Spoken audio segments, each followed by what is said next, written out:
నా పేరు శ్రీనివాస్ అండి.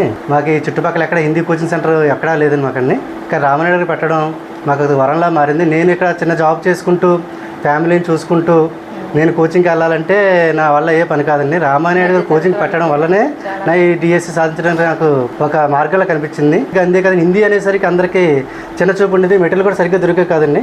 అయినా సరే మా రామానాయుడు గారు మొత్తం స్టేట్ అంతా నెతికి ఎక్కడ బెస్ట్ మెటీరియల్ ఉంటే అక్కడి నుంచి మాకు తెప్పించి బెస్ట్ సార్లు పెట్టి మాకు అందరికీ కోచింగ్ ఇప్పించారు. నాకు జాబ్ రావడం చాలా సంతోషంగా. నాకు జాబ్ వచ్చిందంటే మాత్రం అది రామానాయుడు కోచింగ్ వల్లే వచ్చిందని చెప్తున్నాను.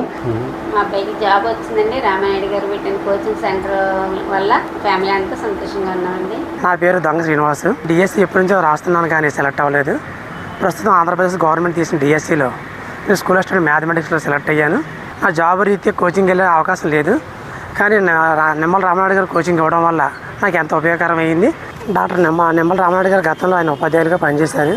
కాబట్టి ఉపాధ్యాయుల యొక్క విలువ ఆయనకేం తెలుసు కాబట్టి ఇప్పుడు వచ్చిన మెగా డిఎస్సిలో ఎక్కువ మందిని ఉపాధ్యాయులుగా తయారు చేయాలనే ఉద్దేశంతో ఆ నాన్నగారి పేరు మీద నిర్మించిన ధర్మరాజు ఫౌండేషన్ ద్వారా ఆయన బీఆర్ఎంఈ స్కూల్లో ₹1,50,00,000 ఖర్చు పెట్టి మరి మా అందరికీ కోచింగ్ ఇప్పించారండి. సో మాకు భోజనం కాంచి వసతి కాంచి అన్ని వస్తువులు ఆయనే ఏర్పాటు చేశారు. నేను స్కూల్ అసిస్టెంట్ మ్యాథమెటిక్స్లో సెలెక్ట్ అయ్యానండి. సో ఇప్పటికి నేను నిమ్మల రామానాయుడు గారు రుణపడి ఉంటానండి. నా పేరు ఉమాశంకర్. ఎస్జిటిలో నాకు 83.60 మార్క్స్ వచ్చాయి. ర్యాంకు 122. మన నిమ్మల రామానాయుడు గారు ఏర్పాటు చేసిన ఫ్రీ కోచింగ్ సెంటర్లో కోచింగ్ తీసుకున్నానండి. నిమ్మల రామానాయుడు గురించి మనకందరికీ తెలిసిందే. ఆయన యొక్క సేవాగుణం మనకి నేనైతే చిన్నప్పటి నుంచి చూస్తూనే ఉన్నా.